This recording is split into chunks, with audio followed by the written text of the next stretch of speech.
Changement de pied ir lēciens no abām kājām uz abām kājām. Tas ir lēciens uz augšu bez virzīšanās ar kāju maiņu gaisā.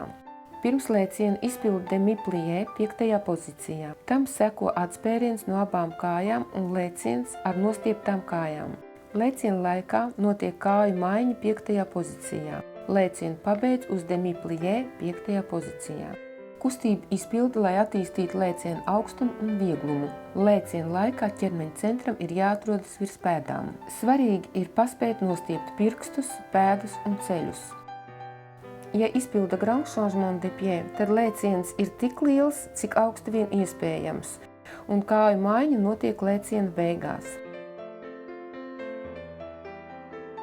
Ja izpilda petit changement de pied, tad lēciens ir neliels tikai, lai paspētu nostiept pirkstus, pēdus un ceļus.